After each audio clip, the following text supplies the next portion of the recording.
Un autre sujet dont je veux vous parler, c'est celui de la participation directe des citoyens, parce que finalement, le numérique permet ça aussi. C'est notamment la question de la contribution. Qu'est-ce qu'Internet change en fait à notre système, à notre société? On devient tous de plus en plus des contributeurs. On peut tous. Alors moi, je suis contributeur quand j'apporte un like sur Facebook. C'est pas forcément une contribution qui est très réfléchie. Elle est plutôt émotionnelle même que rationnelle souvent. Donc c'est pas les meilleures formes de contribution, mais c'est déjà une forme de contribution. De plus en plus, le numérique qui nous permet ça, de devenir des contributeurs et donc de devenir, dans la logique derrière, plutôt des citoyens actifs que des citoyens passifs et consommateurs. Pour moi, c'est ça le principal changement qu'apporte le numérique, c'est cette logique de devenir contributeur. Après, toute la question, c'est comment est-ce qu'on fait en sorte que cette contribution soit intelligente, soit basée sur du rationnel plutôt que de l'émotionnel. Et c'est là que les outils qu'on utilise sont importants. Moi, cet exemple, il me semble intéressant, c'est celui de Wikibrest. En gros, le service numérique de la ville de Brest a décidé d'ouvrir une dizaine de wikis thématiques et sur lequel tous les habitants du territoire, les associations concernées par la thématique, etc., peuvent produire de l'information qui ensuite est envoyée aussi à tout le monde par email. Et donc là, on est vraiment dans une logique de se dire... on n'est pas dans un site de la ville qui va être produit par le service communication avec une information bien maîtrisée, etc. On assume le fait que l'information, ça peut être de moins bonne qualité, etc. Parce que c'est les gens eux-mêmes qui viennent rédiger les articles et parler de la thématique en question. Et du coup, il y a des choses autour de la culture, raconter l'histoire de tel quartier, et ça crée derrière vraiment une forme aussi de lien social, et ça encourage cette participation directe et cette logique contributive des citoyens sur le territoire. Et derrière, ou à côté, il y a tout un principe aussi de créer un maximum de ce qu'ils appellent les PAPI, points d'accès public à Internet. C'est en gros des espaces publics numériques, mais ils ont essayé de transformer toutes les bibliothèques en PAPI, un maximum de lieux en points d'accès public à Internet, sur lequel ils viennent former les gens qui sont dans ces lieux à devenir des médiateurs.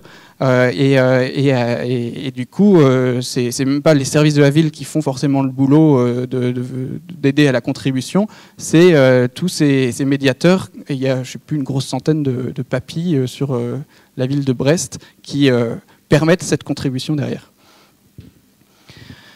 Un autre sujet qui me semble essentiel, c'est les budgets participatifs. Alors, je n'ai pas zoomé dessus, mais je pense que vous avez tous entendu parler du budget participatif de la ville de Paris.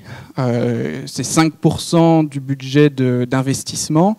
Alors en termes de nombre, de budget, c'est énorme sur le montant. C'est moins gros si on prend juste le pourcentage, mais c'est un bon début.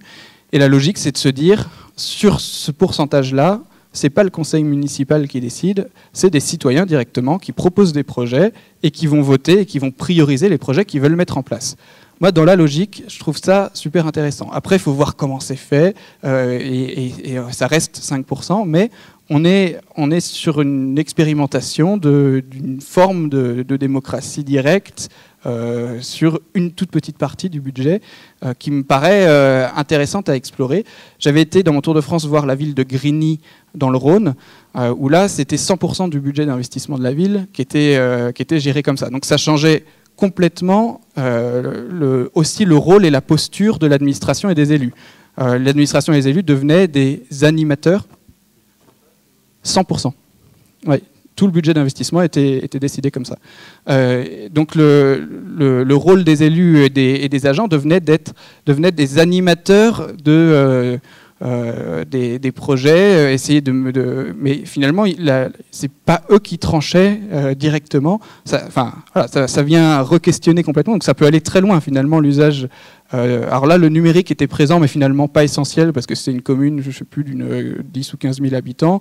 Et un des échecs, le maire n'a pas été réélu aux élections, un des échecs derrière, c'est qu'ils n'ont pas réussi à faire participer suffisamment de citoyens. Ça allait plus loin que le nombre classique, mais ils allaient pas à plus loin de 10% de la population qui participait là-dessus. Donc, il y a aussi des questions à se poser sur la représentativité, sur voilà, ça pose des vraies questions. Moi, je suis pas forcément un fanat de dire il faut que 100% du budget soit en budget participatif, si jamais derrière on s'assure pas que tous les citoyens et surtout toutes les catégories de citoyens participent à la construction de ce budget participatif.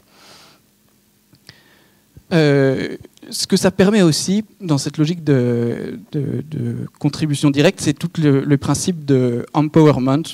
Le mot traduit par les Québécois, ça donne encapacitation. Moi, j'aime bien aussi autonomisation citoyenne. Bref, c'est le fait de faire en sorte que les citoyens deviennent de plus en plus acteurs et actifs, c'est ce que je disais tout à l'heure, et qui puissent avoir un pouvoir d'agir qui soit augmenté. Et donc là, autour de tout ça, il y a toute une sphère. Je ne vais pas rentrer dans cette sphère parce que c'est encore très vaste et très riche, mais il y a plein de choses qui se passent, notamment sur les questions de l'argent, des monnaies citoyennes qui permettent de reprendre une forme de pouvoir sur les systèmes d'échanges locaux. Il y a les CEL, les systèmes d'échanges locaux. Il y a tout ce qui est crowdfunding, le fait de faire financer des projets par la foule. Donc ces logiques d'argent et de monnaie sont en train de...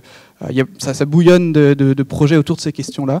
Il y a tout le tissu associatif qui est là aussi, souvent dans une logique d'éducation populaire pour essayer de faire en sorte que les citoyens se bougent et se mobilisent. Il y a la création de collectifs citoyens. Bref, il y a tout ce qui est économie sociale et solidaire. Donc dans ces logiques d'action directe, il y a une vraie question, et vous verrez, je pense qu'on va la traiter plus tard. Et puis il y a un autre sujet qui me semble essentiel, ou en tout cas intéressant, que j'ai été voir, notamment dans des tout petits villages, à Trémargat en Bretagne, au milieu du plateau de Millevaches, des villages qui en fait ont assez peu d'argent et qui disent, parce que quand on a 600 habitants, je vous laisse imaginer le budget de la collectivité, mais qui se disent on a plein d'envie de faire des choses, et donc plutôt que de les faire uniquement par l'administration ou en déléguant, on va les faire nous-mêmes, citoyens. Donc on fait une liste de tout ce qu'on souhaite faire. Et dans cette liste, ce qui ne peut pas être financé par la collectivité, on s'organise sous forme de chantier participatif. On se donne rendez-vous pour le construire. Et donc ce petit village de Trémargat, par exemple, si jamais il avait suivi un fonctionnement classique, il aurait perdu la plupart de ses services publics parce qu'il n'est pas assez grand. Et là, ils ont réussi à construire un bar associatif dans lequel il se passe plein de choses et dans lequel il y a une logique de service, notamment une partie de service public qui est rendue, une épicerie solidaire qui vend les produits du coin. Et tout ça, ils l'ont construit de manière avec ce principe de chantier participatif. Et moi, le jour où j'y allais, ils réfléchissaient à se dire on va refaire la place du village, et du coup, on bloque 4 week-ends dans lesquels on demande aux gens de venir avec leur pelle, leur tronçonneuse, etc., pour venir participer concrètement à refaire la place du village.